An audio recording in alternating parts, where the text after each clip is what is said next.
satu-satunya wanita yang mendapatkan salam langsung daripada Allah Subhanahu wa taala. Kenapa demikian? Beliau wanita yang sangat istimewa. Tidak pernah terjadi di dunia seorang wanita yang setia kepada suaminya seperti Sayyidah Khadijah kepada Nabi Muhammad SAW. Pertama kali beliau kawin dengan Nabi Muhammad umurnya masih 25 tahun, belum diangkat menjadi Rasul. Maka apa yang diucapkan oleh Sayyidah Khadijah kepada Nabi Muhammad? Wahai Muhammad, engkau kini sudah menjadi suamiku. Maka mulai saat ini, rumahku ini rumahmu, hartaku hartamu, dan aku adalah budak perempuanmu. Beliau ucapkan yang semacam itu bukan cuma ucapan bualan, tapi dibuktikan semenjak beliau menjadi istri Nabi Muhammad, semua karirnya ditinggalkan, semuanya difokuskan kehidupannya hanya untuk Nabi Muhammad. Nabi Muhammad diberikan harta yang banyak, diberikan ini, sodakokan, dipinjamkan, silaturahmi, sampai ketika Nabi Muhammad diangkat menjadi seorang Nabi dan Rasul, beliau sudah tidak punya. Sampai suatu waktu di sela-sela dakwahnya Nabi Muhammad SAW, beliau pernah ketika masuk ke rumah Sayyidatuna Khadijah, Sayyidah Khadijah sedang menyusui Sayyidah Fatimah. Begitu dia melihat, tertegun matanya. Karena apa?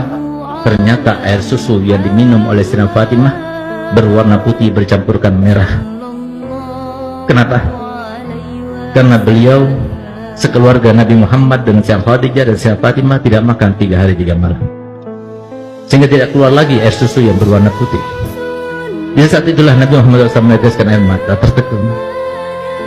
Tapi setelah itu, seperti kebiasaannya, setelah selesai Sayyidah Fatimah diletakkan tidur, maka Nabi SAW seperti biasanya tidur di atas pangkuan Sayyidatuna Khadijah. Ketika dia tidur terlelap, tiba-tiba Sayyidah Khadijah meneteskan air mata yang menyebabkan Nabi Muhammad bangun karenanya. Ketika dia bangun, dia melihat Sayyidah Khadijah dalam keadaan menangis. Maka dia tanya, "Wahai Khadijah, engkau menyesal karena telah mengawini aku?" Apa jawabannya? "Tidak, wahai kekasihku. Tidak, wahai kekasihnya Allah. Aku menangis karena dulu waktu aku kaya, karena dulu waktu aku berpengaruh, karena dulu waktu aku punya, aku kerahkan semua yang aku punya untukmu, untuk dakwamu. Sekarang aku tidak punya apa-apa. Aku membantumu, aku tidak punya apa-apa. Kalau penyesalan itu ya Rasulullah, kalau engkau anggap aku menyesal karena telah mengawinimu, dengarkan perkataanku. Kalau seumpama aku sudah meninggal dunia, sementara engkau masih membutuhkan biaya, engkau tidak mendapatkan biaya itu, galilah kuburanku, ambillah tulang belulangku, rakitlah, gunakan untuk sampanmu, untuk jadikan sebagai rakitmu, untuk perjalanan dakwahmu. Kalau engkau mau, pergilah ke pasar, juallah, dan hasil penjualannya kau gunakan untuk biaya dakwahmu." Sayyidah Khadijah bukan cuma bualan saja.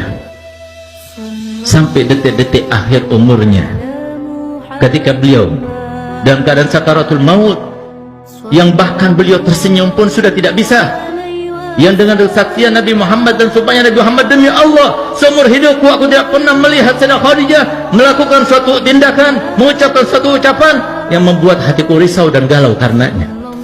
Demi Allah, aku tidak pernah menginginkan sesuatu untuk dilakukan oleh Sayyidah Khadijah kecuali sebelum aku utarakan, beliau sudah melakukannya untukku."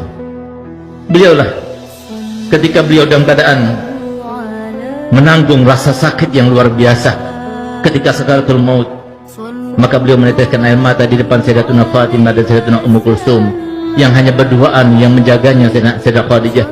Di saat itulah ketika melihat tetesan air mata, maka Sayyidah Fatimah berkata kepada ibundanya, "Ibu, engkau merasakan sakit karena sakitmu?" "Kalau tidak, tapi aku menangis karena memikirkan ayahmu. Kalau aku sudah meninggal, siapa yang akan memasakkan untuk ayahmu? Siapa yang akan mencucikan baju untuk ayahmu?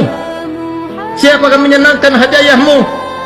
Siapa akan menghilangkan gundah ayahmu?" Maka Sayyidah Fatimah berkata, "Ibu, semua yang kau lakukan, aku akan melakukannya untuk ayahku." Subhanallah, sehingga pantas Sayyidah Fatimah dijuluki oleh ayahnya Ummu Abiha, ibu dari ayahnya sendiri. Setelah Sayyidah Khadijah meninggal dunia, semua yang dilakukan oleh Sayyidah Khadijah, semuanya dilakukan oleh Sayyidah Fatimah. Subhanallah, di saat-saat beliau sedang berkeluh kesah semacam itu, tiba-tiba terdengar suara ketukan yang sangat halus, tidak keras, tidak mengagetkan mereka. Begitu kedengaran suara ketukan yang sangat halus tersebut, maka langsung isi rumah itu Sayyidah Khadijah, Sayyidah Fatimah mengatakan, "Ayahmu datang, bangunkan aku, bangkitkan aku." Sayyidah Khadijah duduk sudah tidak kuat, tapi minta pada Fatimah supaya ditopang dengan lututnya, supaya kelihatan seakan-akan dia duduk. Yang tadinya wajahnya bersenyum saja tidak bisa, dipaksakan untuk tersenyum. Sehingga ketika Nabi Muhammad datang melihat Sayyidah Khadijah dalam keadaan semacam itu, dikiranya oleh Nabi Muhammad Sayyidah Khadijah dalam keadaan sudah baik, sudah enakan.